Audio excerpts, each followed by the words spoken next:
অন্যান্য কার্যকর্তাদের আমি গৈরিক অভিনন্দন জানাই। এছাড়া আপনারা যারা এসেছেন এই ফুটবল মাঠে কলকাতায়, তাদেরকে আমাদের ভারতীয় জনতা পার্টির পক্ষ থেকে, আমাদের অন্তরের অন্তঃস্থল থেকে গৈরিক অভিনন্দন জানাই।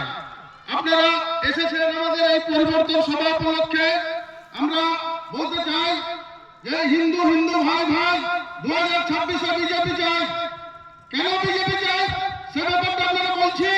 আমাদের এই রাজ্যে, আমাদের এই পশ্চিমবঙ্গে মুর্শিদাবাদ জেলায় আমাদের এক হিন্দু ভাই, তাকে তৃণমূলের দুষ্কৃতীরা, মুসলিম দুষ্কৃতীরা তার বাপ বেটাকে খুন করেছে। তাদের নাম হরগোবিন্দ দাস, এটা আপনারা জেনেছেন। তাদের অপরাধ কি ছিল? তারা মৃৎশিল্পী ছিলেন, অর্থাৎ মাটির কাজ করতেন। আমাদের যে হিন্দু দেবতা দুর্গা, কালী, সরস্বতী, এই ধরনের মূর্তি তারা করতেন, আমরা যাদের পূজা করি। এই অপরাধ তাদের, সেই জন্য তৃণমূলের মুসলিম দুষ্কৃতীরা তাদের বাড়িতে ঢুকে তাদেরকে হত্যা করলো। এটা আমরা পশ্চিমবাংলার মাননীয় মমতা ব্যানার্জির রাজত্বে আমরা দেখছি।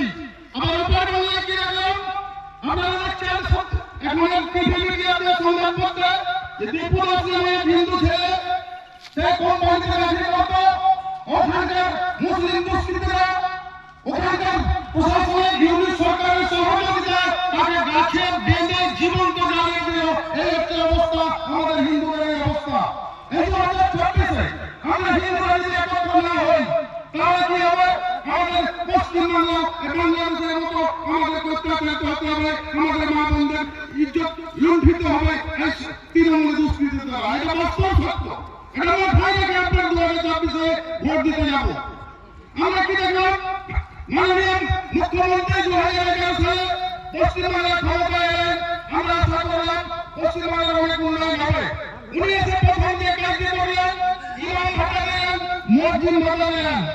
অর্থাৎ মুসলিম সমাজকে সন্তুষ্ট করার লক্ষ্যে 2500 টাকা, 3000 টাকা করে ইমাম ভাতা দিলেন। আর আমাদের যারা হিন্দুদের পুজো করে তাদের বেলায় কোনো ব্যাপার নেই।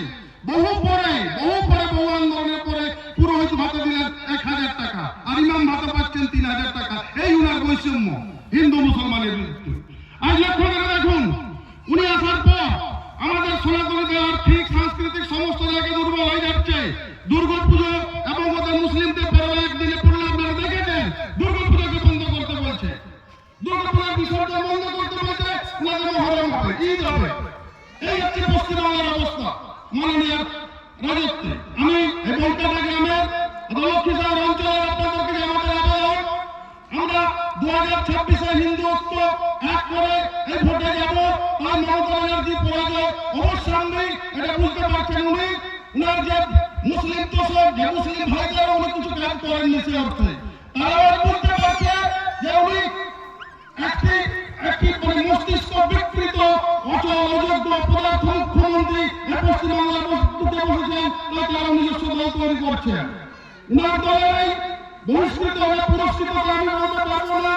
হুমায়ুন কবির বাবরি মসজিদ করবেন, যে বাবা আমাদের ভারতবর্ষে আক্রমণ করে আমাদের দেশে হিন্দুদের উপর মন্দির ভেঙেছে, মেয়েদের উপর অত্যাচার করেছে, সম্পদ লুণ্ঠন করেছে, সেই তৃণমূলের এমএলএ, বহিষ্কৃত এমএলএ, পুরস্কৃত এমএলএ, সেই হুমায়ুন কবির বাবরি মসজিদ করতে মুর্শিদাবাদে তার কোটি কোটি টাকা দেওয়া হচ্ছে।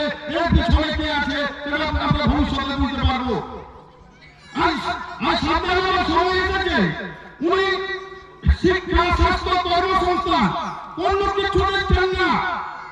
প্রতি বছর যে এসএসসি পরীক্ষা হতো সেটা উনি বন্ধ করেছেন। যে সামান্য কয়েকটা পরীক্ষা ছিল সেখানে ওনার দুর্নীতি, স্বজন পোষণ, এইসব ব্যাপারে উনি চালাচ্ছেন। আমাদের বাঁকুড়া জেলা সরাসরি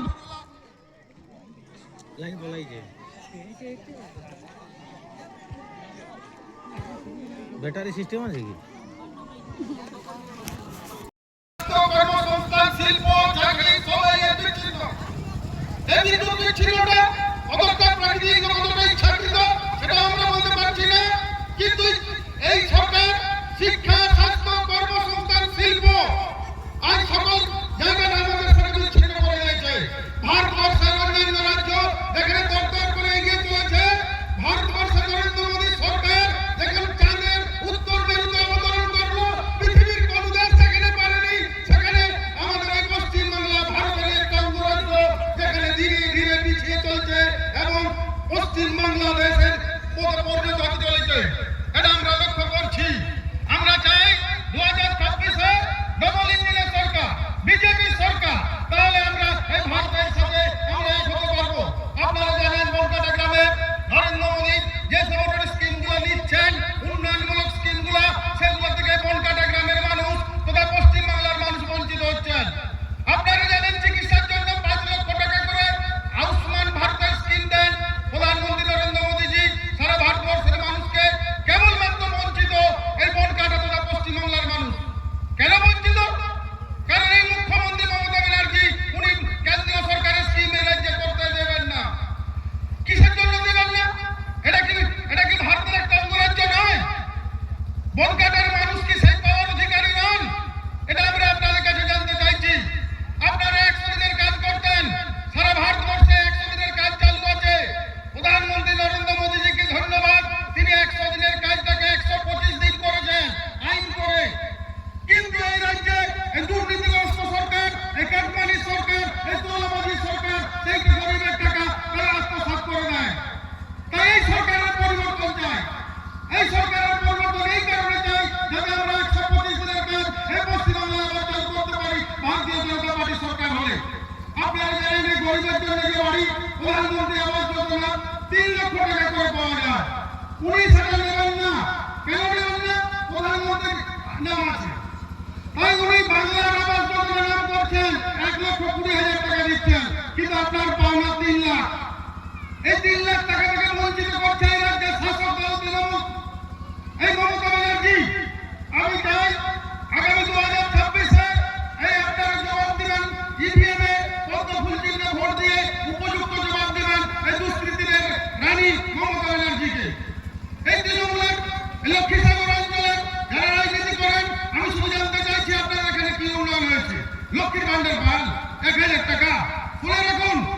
আমাদের বিরোধী দলের নেতা মাননীয় শুভেন্দু অধিকারী বলেছেন বিজেপি যেদিন এই পশ্চিমবাংলায় ক্ষমতায় আসবে মহিলাদের লক্ষ্মীর ভান্ডার 3,000 টাকা করা হবে।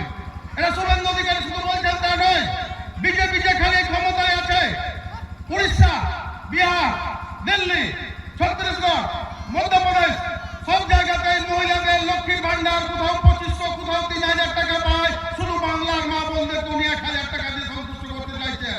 এটা হবে না। আমাদের আওয়াজ বিজেপিকে ক্ষমতায় এনে লক্ষ্মীর ভান্ডার 3,000 টাকা করে দিতে হবে গরিব মানুষদেরকে। শুধু আজকাল বনকাটা অনেক শিক্ষিত ছেলে মেয়ে আছে, তারা প্রতি বছর পরীক্ষা পাস করেন, কিন্তু তাদের পরীক্ষা বসার কোনো উপায় নেই। উনি মেধাকে শেষ করে দিয়েছেন, শিক্ষাকে শেষ করে দিয়েছেন। আচ্ছা, একটা কথা আপনারা উত্তর দিন তো, যদি শিক্ষা শেষ হয়ে যায়, মেধা শেষ হয়ে যায়, তাহলে যারা চাকরি করছে অযোগ্যরা, সেই অযোগ্য শিক্ষক যখন আপনার ছেলেকে পড়াবে, সে কিভাবে পড়াবে? একজন অযোগ্য ডাক্তার যখন আপনার চিকিৎসা করবে, সেটা কিভাবে চিকিৎসা করবে? এইটুকু আমি জানতে চাইছি। আমি বিশেষ কিছু বলবো না। আমরা জানি এই বনকাটার মানুষ, এনারা বুঝেন, জানেন, এনারা ভালো মন্দ বুঝেন। এই 15 বছরে এই বাংলাকে যে সর্বশান্ত করেছে, বাংলার রুটি রুজি শিল্পকে যে বিপন্ন করেছে, যেমন বামফ্রন্টকে আমরা হটিয়েছি, আগামী 2026-এ আমরা পরিবর্তন করে মমতা ব্যানার্জিকে দেখিয়ে দেবো যে বাংলার মানুষ পারে। শুধু আপনার দোয়াই নয়, বাংলার মানুষ স্বাধীন চিন্তা নরেন্দ্র মোদীর সাথে আছে, যিনি সবকা সাথ সবকা বিকাশ এই মন্ত্র দিয়ে চলেছেন। আমরা পশ্চিমবাংলার পাশ করে চলতে চাই 2026-এ।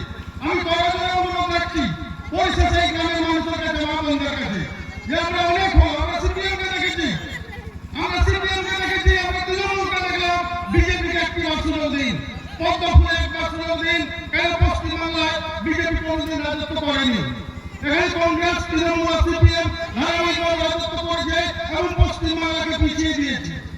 পশ্চিমবাংলাকে সব দিকে পিছিয়ে দিয়েছে। আপনারা জানেন, আপনাদের এই গ্রাম তথা পার্শ্ববর্তী গ্রামের অনেক ছেলে মেয়ে, অনেক ছেলে কাজে সত্ত্বে বিজেপি শাসিত রাজ্যে যায়। কেন যায়? তৃণমূলের ছেলেরা যদি ভোট খুঁজে আসবে, আপনারা এই কথাটা বলবেন না? কেন আমার ছেলেটাকে বাইরে কাজে যেতে হবে? কেন রাজ্যে কাজ হবে না? এখানে শিল্প কেন গড়ে হবে না? স্বাধীনতার পর থেকে যেই সরকার এসেছে, এখানে কোনো শিল্প হয়নি, এখানে কোনো কারখানা হয়নি। আমাদের ছেলেমেয়েদেরকে মা বাবাকে ছেড়ে তাদেরকে পার্শ্ববর্তী বিজেপি শাসিত রাজ্যে যেতে হচ্ছে।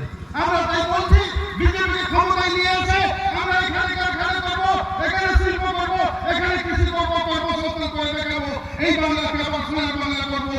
পরিশেষে আমি শেষ কিছু বলছি না, শুধু শেষবারের মতো অনুরোধ একটি বিনয়ের সাথে আপনাদের কাছে 2026 সাল অন্তত করার জন্য সবাইকে নিয়ে আমাদের সমস্ত সনাতন হিন্দু ভাই বোন একসাথে পদ্মফুলে চাপ দিয়ে বিজেপিকে নিয়ে আসবো, এইটুকু অঙ্গীকার আজকে এই সময় করছি। সকলকে ধন্যবাদ এবং অভিনন্দন জানিয়ে আমার বক্তব্য শেষ করছি।